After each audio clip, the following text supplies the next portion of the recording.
দুই গ্রুপের কাছে আমাদের মূল মেসেজটা হলো যে আপনারা একটা সুন্দর নিরপেক্ষ একদম একদম নিরপেক্ষ থেকে আইন অনুযায়ী কাজ করে একটা ক্রেডিবল ইলেকশন জাতিকে উপহার দেওয়ার জন্য যা আপনারা কাজ করবেন, এটা হচ্ছে আমার মূল মেসেজ।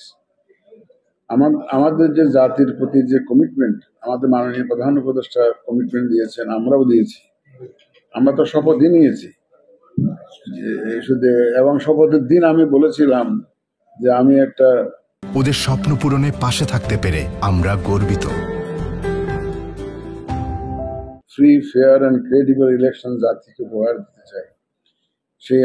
আমার সেই শপথে অটল আছে, আমার নির্বাচন কমিশনে অটল আছে এবং সেই লক্ষ্যে আমরা কাজ করে যাচ্ছি। সেই মেসেজটা আমি আবার আজকে আমাদের সব অফিসারদেরকে 2টা মিটিংয়ে আমরা এটা দিয়েছি এবং ওনারা আমার কাছে কমিট করেছেন।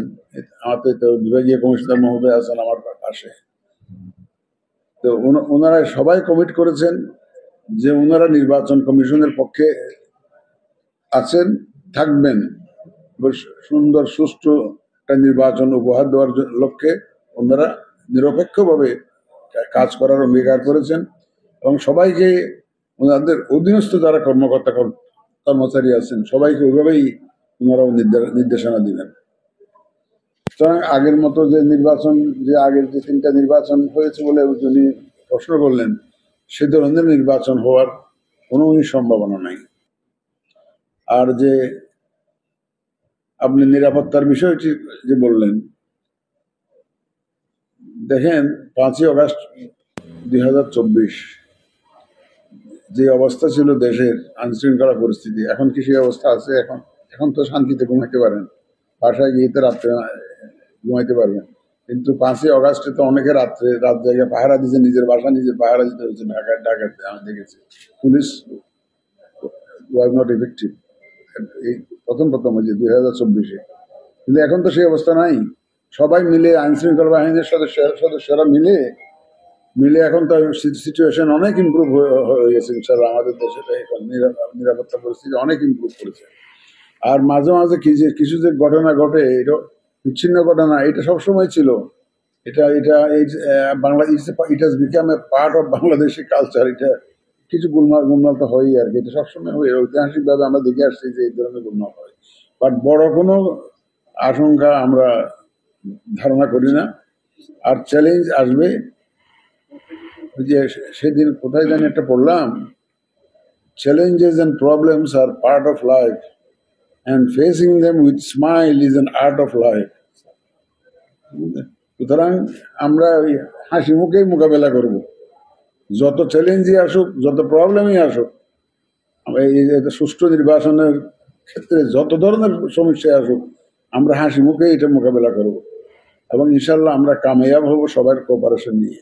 আপনাদের কোঅপারেশন খুবই দরকার হবে এখানে। মিডিয়ার cooperation is very important, very critical.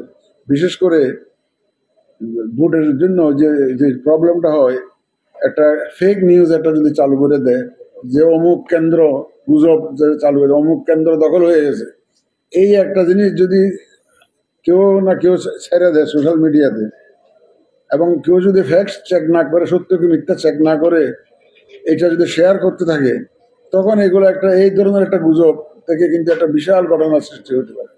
তা আমরা আপনাদেরকে অনুরোধ করব যে আপনারা দয়া করে, নিজেরা তো করবেনই না, মেইন স্ট্রিম মিডিয়া তো এটা এইভাবে করে না, সোশ্যাল মিডিয়াতে যদি কেউ আর্টিফিশিয়াল ইন্টেলিজেন্স অ্যাবিউজ করে, কেউ যদি এ ধরনের করে, যাতে ফ্যাক্টসটা চেক করে তারপরে শেয়ার করে, এই প্রচারণাটা আপনারা আমাদের পক্ষে ইয়ে করবেন এবং করবেন যে আপনারা কোনো ধরনের কোনো যদি গুজব শুনেন, কোনো ধরনের কোনো ঘটনা যদি দুর্ঘটনা যদি শুনেন, নেতিবাচক কোনো ঘটনা যদি শুনেন, দয়া করে একটু চেক করবেন ঘটনাটা সত্যি কিনা। চেক করার পরে তারপর আপনি শেয়ার করেন, আর না চেক করে সাথে সাথে এটা শেয়ার করে দেওয়াটা। আর যদি কোনো ব্যক্তির বিরুদ্ধে যদি হয়, আমরা এবার আইনও করেছি, আমরা আরপিওতে সংশোধনী যে এনেছি, ওখানে ওইটা আমরা কঠোর ব্যবস্থা নেওয়ার কথা বলেছি ওখানে, যারা এই ধরনের গুজব সৃষ্টি করবে এবং বিশেষ করে কোনো ক্যান্ডিডেটের বিরুদ্ধে যে খারাপ কিছু বলা, বদনাম করা, তাদের এবং তার চরিত্র হনন করা এটা আমরা নিষিদ্ধ করেছি আমাদের আরপিওতে আমার সংশোধনী আনলো এখানে আমরা এটা নিষিদ্ধ করেছি এবং সেই প্রস্তাবনাটা আছে আমাদের উপদেষ্টা পরিষদে।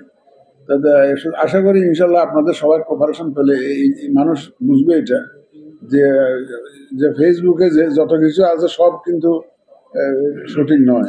হ্যাঁ, এটা ফ্যাক্টস যাতে মানুষ চেক করে এটা যেমন আমরা আমাদের হেড অফিসে ইলেকশন কমিশন অফিসে একটা সেল একটা গঠন করেছি।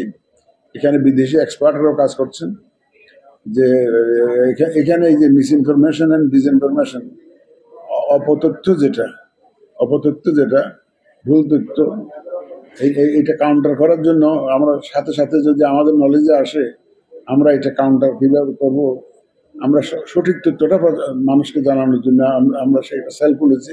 আপনারা যাতে ইলেকশনের সময় দ্রুত আমাদের সেলের সাথে যোগাযোগ করে ঢাকাতে কেন্দ্রীয় সেলের সাথে যোগাযোগ করে আসল তথ্যটা পেয়ে যেতে পারে। হঠাৎ করে একটা নিউজ দিল ইলেকশন কমিশন থেকে এই ধরনের একটা অর্ডার হয়েছে, এটা সত্য কি মিথ্যা আপনারা ইমিডিয়েটলি জানতে পারবেন। সেই ধরনের একটা কেন্দ্রীয়ভাবে একটা সেই সেল একটা আমরা করেছি। আর ওই যে এনসিপির যে এইটা প্রতীকের কথা আর কত বলবো ভাই, হয়তো আমাদের সচিব মহোদয় অনেক বলেছে, আমি বলেছি, আপনারা তো জানেনই এটা একটা দলের প্রতীক নিতে গেলে আইন এবং বিধান অনুযায়ী ইলেকশন কমিশনের যে তালিকাভুক্ত প্রতীক আছে ওখান থেকে নিতে হয়। এটা হচ্ছে আইনের বিধান। তো ওনারা যেটা চেয়েছেন ওটা আমাদের তালিকাভুক্ত প্রতীক নয়, এই জন্য আমাদের দেওয়ার সুযোগ নেই। এটাই আমাদের কারণ নাই। এটা আমরা এই ব্যাখ্যা তো আমরা আমাদের সচিব মহোদয় সিনিয়র সচিব মহোদয় তো দিয়েছেন অলরেডি, মিডিয়াতে এসছে। আমাদের তালিকার মধ্যে এটা নাই, যারা আমাদের দেওয়ার সুযোগ ছিল না, আইনগতভাবে সুযোগ নেই। পিয়ার দেখুন রাজনৈতিকভাবে তো বিতর্ক চলছে, রাজনৈতিক বলছে এখন এটা একটা কিছুটা রাজনৈতিক বিষয় হয়ে গেছে। মাননীয় প্রধান উপদেষ্টা দিলাম থেকে ভোট নিয়ে আলোচনা করবেন এই সমস্ত বলছেন। আমরা কোনো রাজনৈতিক কোনো বিতর্কে ঢুকতে চাই না। আমরা আইন অনুযায়ী চলছি, আমরা আইনের মানুষ, আইন অনুযায়ী চলছি। দেখা যাক, অপেক্ষা করেন। এটা রাজনৈতিক কর্মকাণ্ড সরকার নিষিদ্ধ করেছে এবং সুতরাং নিষিদ্ধ এই যে কর্মকাণ্ড যেটা নিষিদ্ধ করা হয়েছে সুতরাং তো সেই দল হিসাবে তো আর এই ইলেকশনে আসতে পারতো না ততদিন পর্যন্ত বিচার না হয়। কারণ ওরা সরকার কিন্তু নিষিদ্ধ করেছে কর্মকাণ্ড এই দলের বিচার না হওয়া পর্যন্ত। আমাদেরকেও সে পর্যন্ত অপেক্ষা করতে হবে। এখন যদি বিচার যদি ভোটের আগে এসে যায়, কি আসে বিচারের রায় কি আসে সেটার উপরে নির্ভর করবে। তবে সমর্থকরা ভোট দিতে পারবে, এটা যদি না যায় তাহলে নির্বাচনের ভোটের হারের উপরে প্রভাব পড়বে কিনা আমি মনে করি না। বা আমরা যেভাবে প্রচারণা চালাচ্ছি, একটা সুষ্ঠু ভোটের জন্য মানুষকে নিশ্চয়তা দিচ্ছি, আমরা যে এনভায়রনমেন্ট ক্রিয়েট করার চেষ্টা করছি, দেখবেন যে ইনশাল্লাহ ভোটের there will be a great participation, huge participation, এবং আমরা এটা পার্টিসিপেটরি ইলেকশন হবে বলে আমরা আশা করি।